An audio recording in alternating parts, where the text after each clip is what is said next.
turns on? I don't know. Well, shouldn't we stop?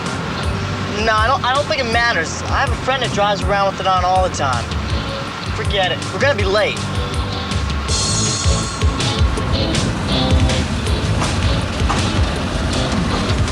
What's going on? I think we've got in trouble.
Side of the road.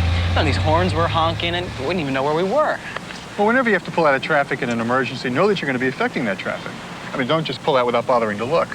And chances are when people see you're having problems, they'll give you a break. We'd have given you a break. Well, you heard all about it? Andy said his father would disown him if he could. I guess we should have pulled off right away when that warning light came on. Yeah, listen, let's talk about those lights before we hit the road.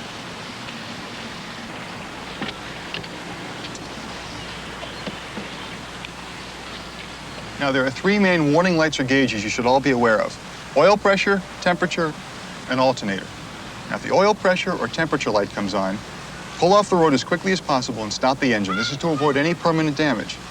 If the alternator light comes on, this means the alternator is not charging the battery, and you should drive home, go to a service station, or take it to the dealer. And the reason is you might not be able to restart the car once you turn it off. And your four-way flashers might give out if the battery's weak.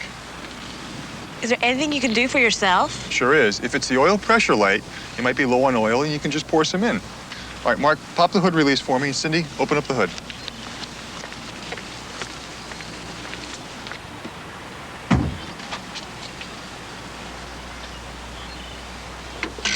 Good job. And now, it's not as complicated as it looks. Anybody want to guess as to where the oil goes? Is this it? Good job, Janet. Okay, now, most cars have a cap like this one. This is where you add the oil, and you won't mistake it for anything else. Now remember, if the temperature light comes on, or if the needle moves into hot, pull off the road and let the engine cool down. You may be overheating because you're low on coolant. That's one thing you can fix on the road, too. Now, another very important point. Whatever you do, don't take off the radiator cap. It's very hot, and you're liable to have boiling coolant gushing out at you. That can cause some severe burns on your face and your arms, so be very careful. Okay? Now, where do you check to see if you're low on coolant? Oh, I think this is it. Right. This is the coolant recovery tank. Now, you can see if there's coolant in it or not. You want to keep a mixture of antifreeze and water in here at all times. Now, in an emergency, you can just add water and keep on driving, as long as the warning light stays off or the needle moves out of hot. Now, sometimes your engine will overheat on a hot day when you're stuck in traffic. If it should overheat, try turning off the air conditioner and turning on the heater. On a hot day? That's right. By turning on the heater, you're drawing the heat out of the engine through the heater core. It looks like a small radiator, except it's used for the heater. And it's a good way to cool down the engine.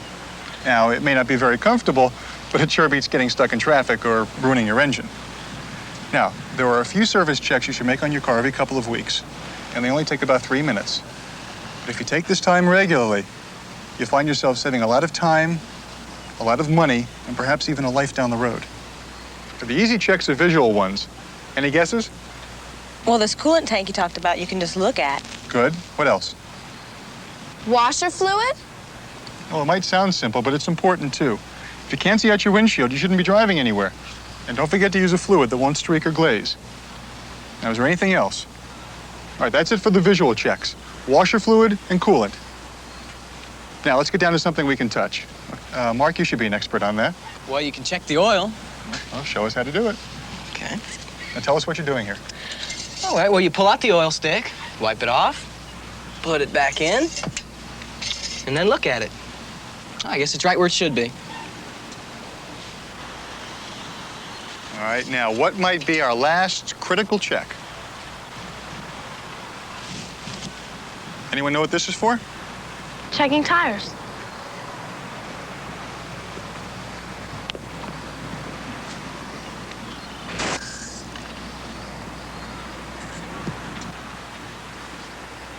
All right, what does it say?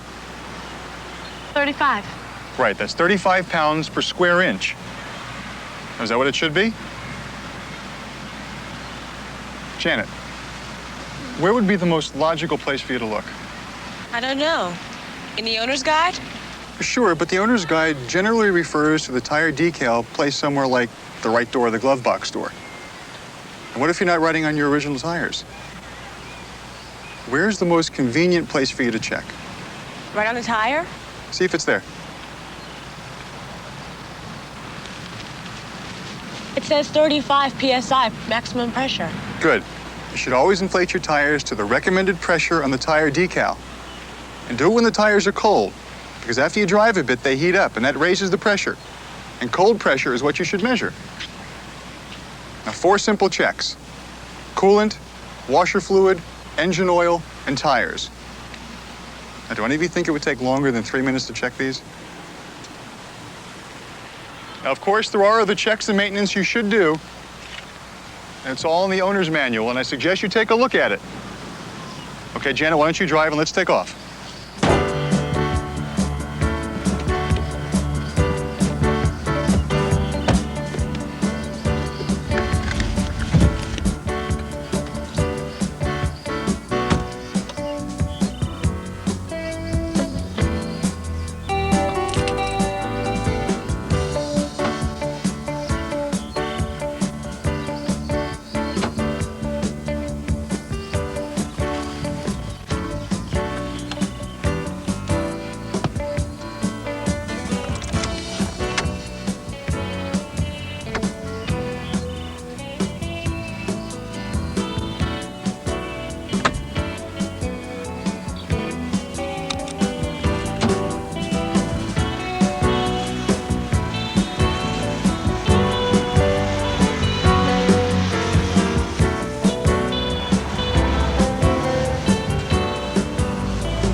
Jump.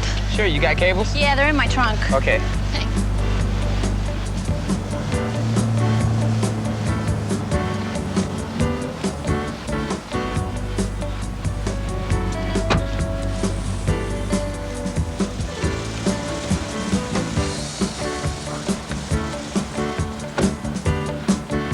Hey, Robbie. Well, what's going on? Oh, I left my lights on, so I need to jump. Thank you.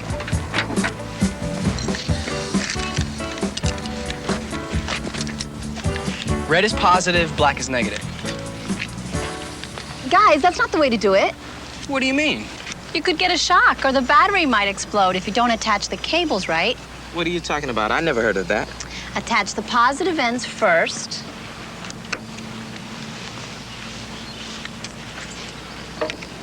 There. Then the negative end to the good battery. Okay.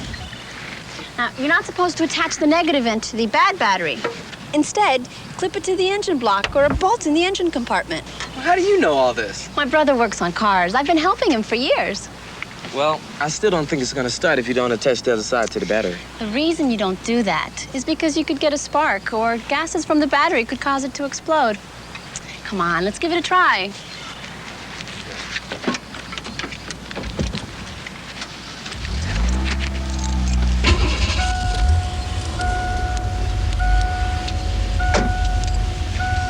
Now you take the cables off the reverse of how you attach them. The negative, then the positive. Okay. Make sure that your clothing or the cables or anything else stays away from the moving parts. And you guys have been a big help. Thanks. Can I give you a ride home, Mark? Sure. Thanks again, Cambridge. You're welcome. Bye. Bye. Well, I guess you've been working on cars a long time. Well, I'm no mechanic, but I try to do all the simple stuff myself. All you gotta do is read the owner's guide. You make it sound easy. It is, Mark. It really is.